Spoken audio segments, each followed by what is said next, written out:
Hi everybody, my name is Andrea. I am the pastor of the Sola Grazia Church here in Mantova, Italy, and the place where you are coming in September. I just want to introduce the work that we are doing and the church and what you will do in September when you come.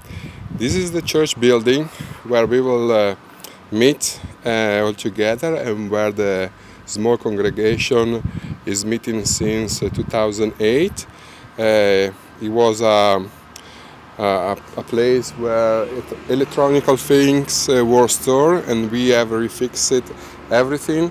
It was in a very, very bad shape when we got this building for renting, and now is a quite proper place to meet and stay and worship God.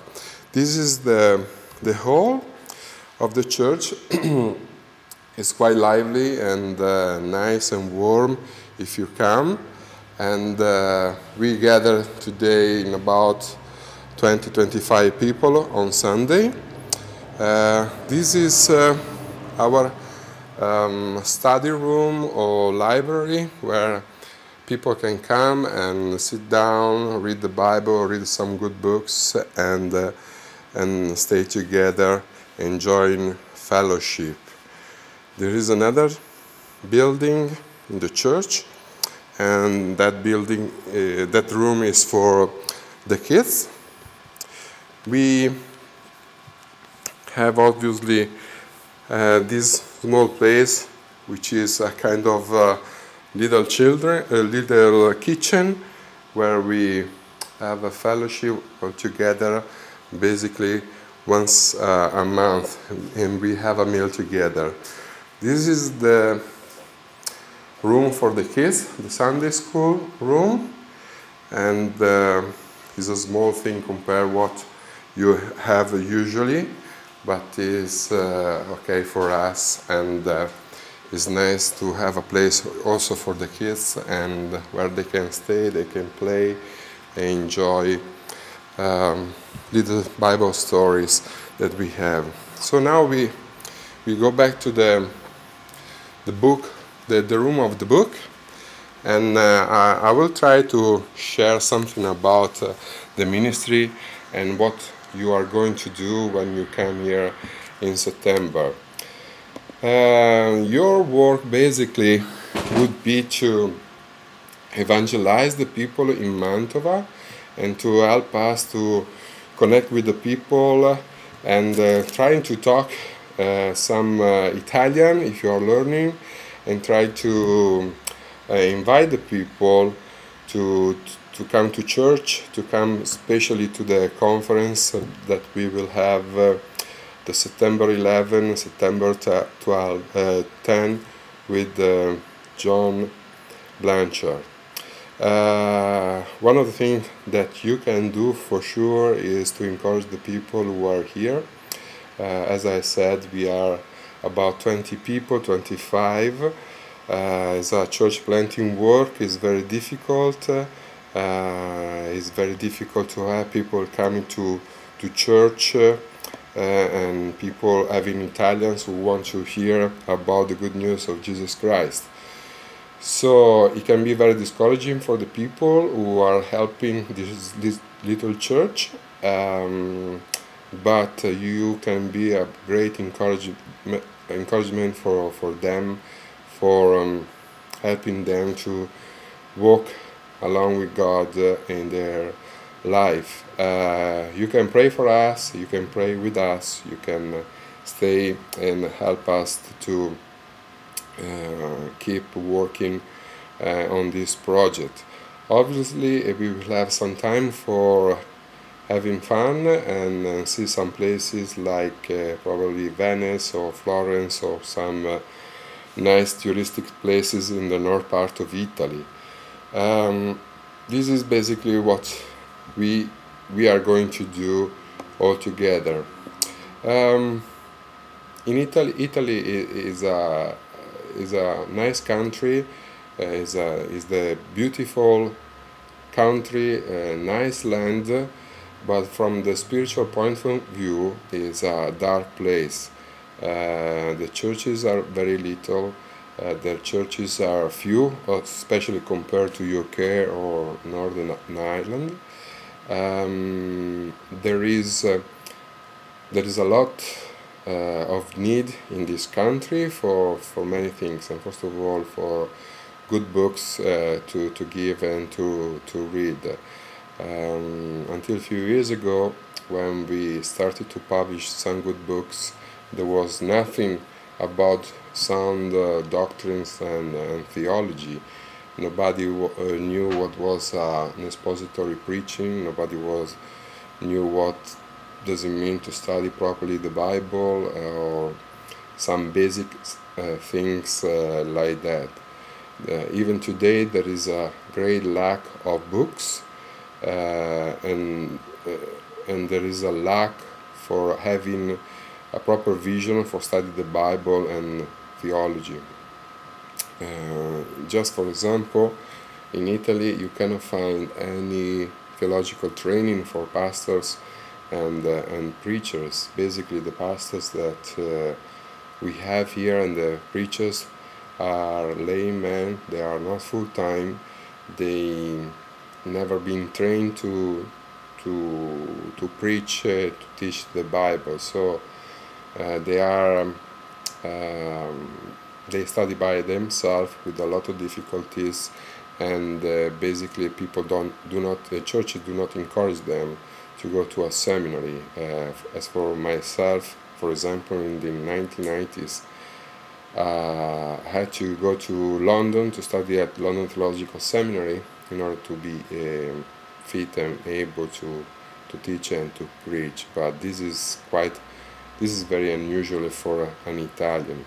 So the churches in Italy in general don't have any vision for ministry. They don't encourage people to go into the ministry, and so that is why probably Italy it is in such a difficult spiritual situation, even inside the evangelical churches in general.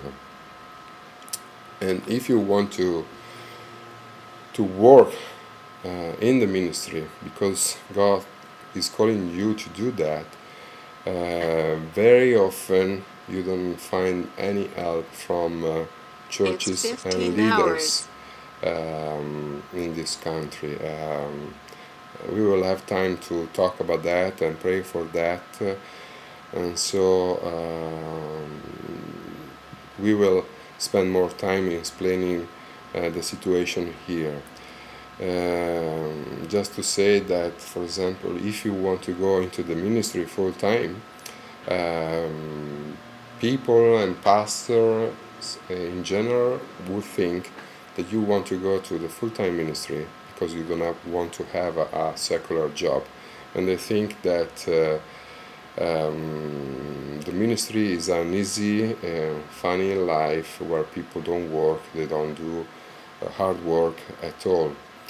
So we as Corandeo and the Sola Grazia Church, we are of another opinion. We understand that ministry is such an important thing as many other things, and we want to encourage the people to think seriously about the Bible and God and biblical teaching, and we want to encourage the people inside the church, outside our church, to take ministry in a very serious way, and this is what we do. So being a pastor, especially in our situation where we established this church with good foundation, good biblical foundation, good vision, good ideas for reaching out the people and training and doing discipleship, the few churches around us don't see us in a very nice way. Sometimes they think we want to be too serious about things, and they are true. We want to be too serious. Serious about the Bible and God, and I think this is what we need to do to please God and honor God and give Him glory. So being a pastor in our situation is a long walk alone, but as we know, we are part of a long list of people that did it in the present, in the past, and also it will be like that in the future.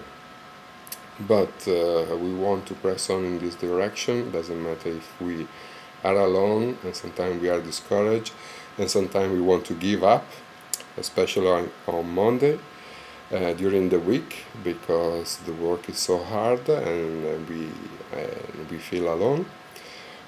But this is God's calling, and every time these thoughts come to our mind, the Lord is good and comes back to us and push us back to the ministry, into the work.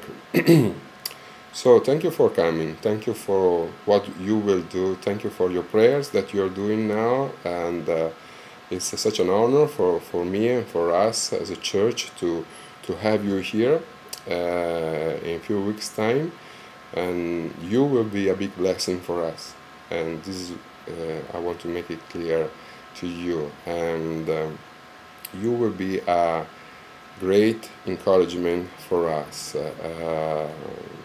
It's like fresh air that will come into the door of this church when you will be here, and we will love to have more people like you coming, not just to help us for a few days, but having people like you living with us and being part of our church. So we will share our burdens in the ministry, in church life. We will share the joy of being part of a big family all over the world of those who love God. Thank you for your near future visit. Thank you for supporting us and to do some fundraising, maybe through your church and friends. Obviously, in this kind of situation, to live as a pastor or people in full time is very difficult. There are a lot of difficulties financially. There are a lot of difficulties also for the church, for paying the bills and the rent of the building. And in fact, as soon as you go home in September, we will wonder how we will make it to pay the rent of that month and the rent of the following month. But everything is in God's hand. We trust Him in every way. We put our faith in Him. We cannot do more than that, and we know that God is a good Father, and He takes care of His church, His children, and also of the ministry of the gospel. And we want to be a light in this country, a light in this city, in this village, and it's a great joy for us to share these burdens and joys and the blessing of the ministry with you. So thank you very much for coming here and having this burden for being with us for a few days. Thank you very much. God bless you. See you soon. Bye-bye.